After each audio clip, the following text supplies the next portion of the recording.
So my biggest advice would be open with whatever you want to take in the future. So some people are 100% sure about what they want to do. The great thing about Warwick is that yes, they cater to these people, but they also cater to those who are a bit more unsure. And there's a lot of choice out there. You'll be surprised at what module you'll be interested in, and the variety that there is here at Warwick. It's really impressive between environmental economics, gender economics, development economics, poverty economics.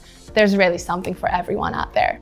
But if you really know how to organize and manage your time, you can do it. It's not just about studies, it's about enjoying the experience and taking advantage of every opportunity the department and the university in general has for you. I'm from Peru, I'm an only child. I never been live abroad from my home country since I came here. When I started, I was really scared. I was pandemic, so I came here by myself, joined the flight from Peru for the first time to the UK by myself.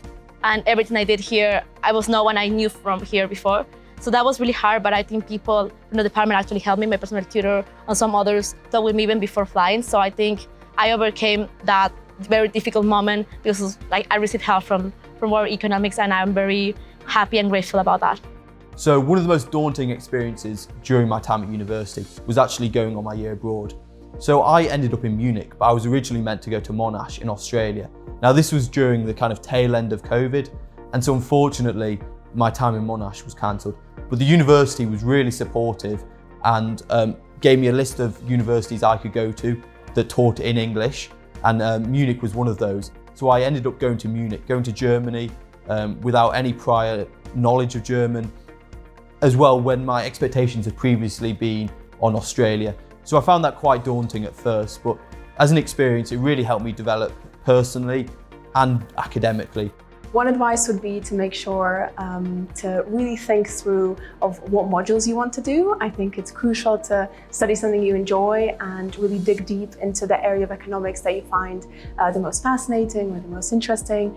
I would also suggest being really thoughtful about what societies you want to join. So I definitely was proactive in the societies that I joined, and I think any society that people would decide to engage with would be beneficial and would nurture some really important skills.